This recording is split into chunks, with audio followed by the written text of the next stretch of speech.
Hoy vamos a analizar el índice S&P 500. En los últimos días, la situación del índice sigue siendo cautelosamente positiva, pero yo no la llamaría inequívocamente alcista. Por un lado, el S&P 500 mantiene la zona alrededor de los 7.500 puntos. El jueves subió un poco más de un 1%. El Nasdaq en el mismo periodo sumó un 1,9%.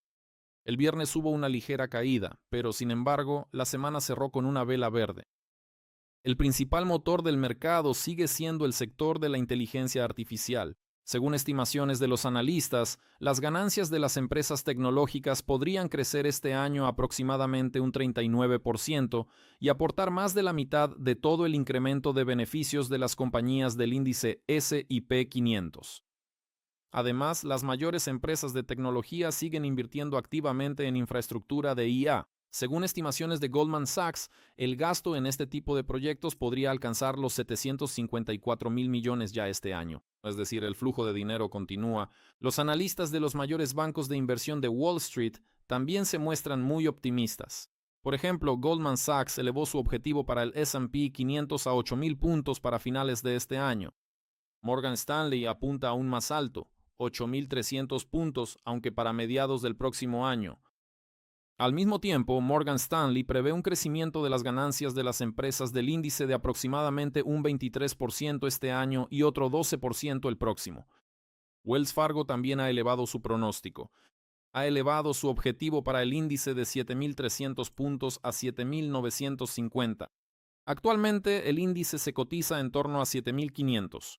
En general, las expectativas de crecimiento de las ganancias siguen siendo sólidas. Además, estas expectativas, en el nivel de 23-24%, superan las previsiones de crecimiento de los ingresos, que son de aproximadamente un 12% interanual. Pero incluso ese resultado podría convertirse en el mayor ritmo de crecimiento de los ingresos desde 2022. Y a primera vista, este es un argumento alcista bastante sólido, pero todo optimismo también tiene su lado negativo. Seguramente ha oído hablar del coeficiente P/E ratio. Es decir, es un coeficiente que muestra la relación entre el valor de las acciones, el precio en el mercado y la ganancia por acción. Por ejemplo, si compras una acción por $500 y la ganancia por acción es de $10, en realidad el precio de compra se cubre con las ganancias de 50 años. Eso es muchísimo. Así que según las estimaciones de Goldman Sachs, el S&P 500 ahora se negocia aproximadamente en el rango de las ganancias de 21 años. Esto es más alto que el nivel en el que el mercado ha estado aproximadamente en el 88% de los casos en los últimos 40 años. Es decir, el potencial de crecimiento en teoría existe, pero el margen de seguridad ya no es tan grande y los riesgos están aumentando. En segundo lugar, el posicionamiento de los inversores se está volviendo bastante intenso. Según la encuesta de junio de Bank of America, los grandes fondos siguen teniendo una fuerte inclinación hacia posiciones largas. Esta ventaja es de aproximadamente 38 puntos porcentuales. Esto significa que las posiciones largas superan a las cortas. En mayo era aún mayor, alrededor de 50 puntos porcentuales. Es decir, el optimismo ha disminuido, pero los fondos siguen estando fuertemente expuestos al mercado de acciones. Al mismo tiempo, la proporción de efectivo en los fondos de inversión es de aproximadamente el 4,1%.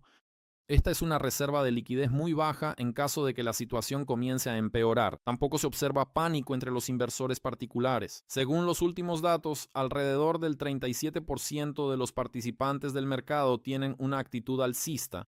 El 24% mantiene una posición neutral y el 39% sigue siendo bajista. Y por un lado, esto no parece una euforia, hay más bajistas, pero por otro lado tampoco hay un miedo fuerte.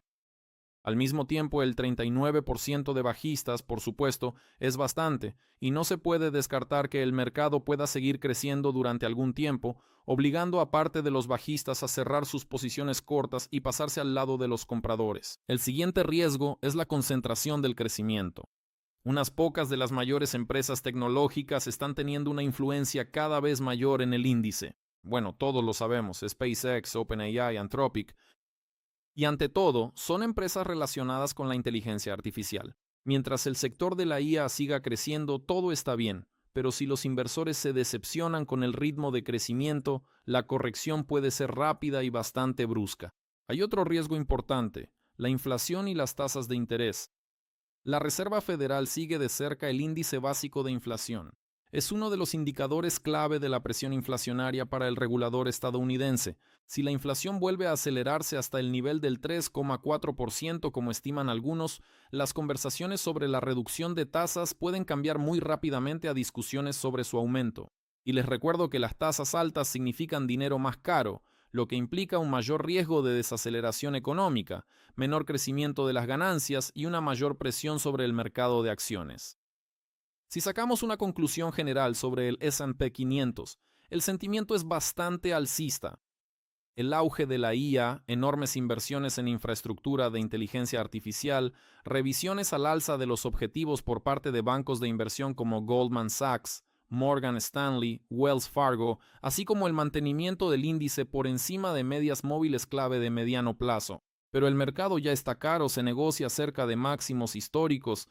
La dependencia del mercado de unas pocas empresas de IA es cada vez mayor, y a estas compañías en sí mismas es muy difícil calificarlas de rentables. Quizás no lo sepan, pero OpenAI es una empresa profundamente deficitaria, y SpaceX y Anthropic están más o menos en el punto de equilibrio. Por eso, ahora es importante observar no solo el potencial de crecimiento futuro, sino también si el índice mantiene los niveles clave de soporte después de un ascenso tan vertiginoso. Bueno, ahora pasemos al análisis técnico del gráfico. Por tradición, no vamos a analizar el índice en sí, sino las acciones del fondo ETF que están vinculadas a él. Multiplicamos por 10 y obtenemos el valor aproximado del índice. Es decir, 746 por 10 son 7.460. Y si cambiamos a los futuros E-mini sobre el índice S&P 500, veremos que cerraron la semana en el nivel de 7.556 puntos. Bueno, más o menos lo mismo. La única diferencia es que el propio índice mostró un crecimiento el jueves, mientras que las acciones del fondo ETF, cuyo ticker es SPY, no la cotización sino el ticker, mostraron una caída el jueves. Pero en general el perfil es el mismo, el perfil del gráfico. Presten atención a que ya se había formado una divergencia en las velas diarias. Aquí están los dos segmentos rojos en el indicador RSI y en el precio. Y supongo que considerando que hemos tenido, digamos, un rebote relativamente fuerte aproximadamente desde la media móvil de 50 días, podríamos ir hacia nuevos máximos históricos y formar una divergencia aún más fuerte. Sí, no será una divergencia pura. ¿Por qué? Porque en el RSI bajamos por debajo del valor de 50, pero sin embargo, seguirá indicando que este crecimiento se está agotando. La gente ya no está dispuesta a invertir en él tanto dinero como antes, y esto indica que los riesgos están aumentando. Además, si miramos con atención, ahora el índice se negocia por encima de todas las medias móviles, lo mencioné en la introducción, pero al mismo tiempo el último movimiento que vimos aquí es una absorción bajista del crecimiento. Incluso si cambiamos temporalmente a los futuros, veremos que aquí ocurrió lo mismo. Dos velas rojas absorbieron la vela verde de crecimiento, mientras que la vela verde, sin embargo, no absorbió la vela roja de caída. Es decir, según los indicadores formales en las velas diarias, el índice se dio la vuelta hacia abajo, pero todo esto ocurre dentro del rango que se formó aproximadamente a mediados de mayo. Luego volvemos al fondo ETF o a las acciones del fondo ETF y pasamos a las velas semanales. En las velas semanales eliminamos toda la marcación y vemos que la antepasada semana cerró en rojo, cerró con una envolvente bajista. Esto indica riesgos de una mayor caída. Y mientras no ocurra una envolvente alcista sobre esta vela roja del 1 de junio, no se puede hablar de una continuación del crecimiento. Vamos a mirar aquí también los futuros E-mini. Ustedes ven que aquí, en las velas semanales, la situación es exactamente la misma. Sí, parece que hubo crecimiento en las últimas 2 semanas. Ambas semanas fueron verdes. Pero esta vela, que formalmente revirtió la tendencia hacia abajo, no fue absorbida. Y si la próxima semana vemos una actualización del máximo histórico, pero al mismo tiempo el cierre queda por debajo del punto de apertura de la vela del 1 de junio o del 31 de mayo, según prefieran, bueno, aquí los futuros y las acciones pueden negociarse de manera diferente, entonces en ese caso tenemos posibilidades de ver una divergencia completa ya en las velas semanales, con una fuerte caída. ¿Hacia qué zona? Bueno, el nivel objetivo de la caída, evidentemente, será la base de la vela del 26 de abril. ¿Por qué? Porque ya hemos llegado a la base de la vela verde anterior. Eso fueron 7.330 puntos. Y el siguiente nivel es 7.235 puntos. Pero si esta caída continúa, entonces podríamos llegar a la zona de 7.100 puntos. Volvemos a las acciones del fondo ETF porque aquí el gráfico es continuo y largo, mientras que los futuros tienen una fecha de inicio de negociación y una fecha de vencimiento, por lo que el gráfico es fragmentado y bastante limitado en el periodo de tiempo. Entonces, ¿qué vemos aquí? Vemos que tenemos la media móvil de 50 semanas en la zona de aproximadamente 6.800 puntos. Yo automáticamente multiplico por 10. Así que si ocurre lo que acabo de decir, es decir, una actualización del máximo pero con un cierre por debajo del nivel de esta semana que absorbió el crecimiento, entonces hay todas las posibilidades de ir no solo hacia la media móvil de 50 semanas, donde ya estuvimos a finales de marzo, sino también hacia la de 100 semanas, y eso ya es la zona de 6.300 puntos. Veamos las velas mensuales. Sí, y presten atención, el RSI está en zona de sobrecalentamiento y ha comenzado a moverse hacia abajo. Velas mensuales. En las velas mensuales la situación no se puede decir que sea bajista, pero mucho dependerá de cómo cerremos la vela de junio. Si, después de actualizar el máximo histórico, cierra en rojo, eso ya es una señal de alerta para las compras.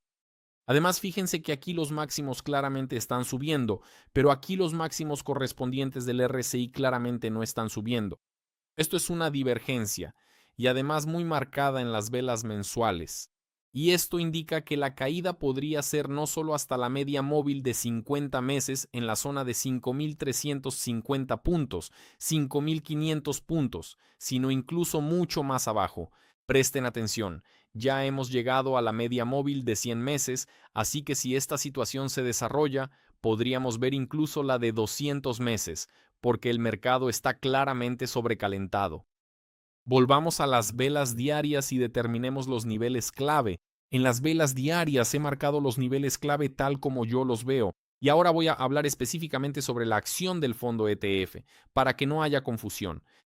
Porque el jueves aquí hubo una caída, mientras que el jueves en el propio índice hubo un crecimiento. Y para no mezclar los gráficos, hablaremos específicamente de la acción del fondo ETF.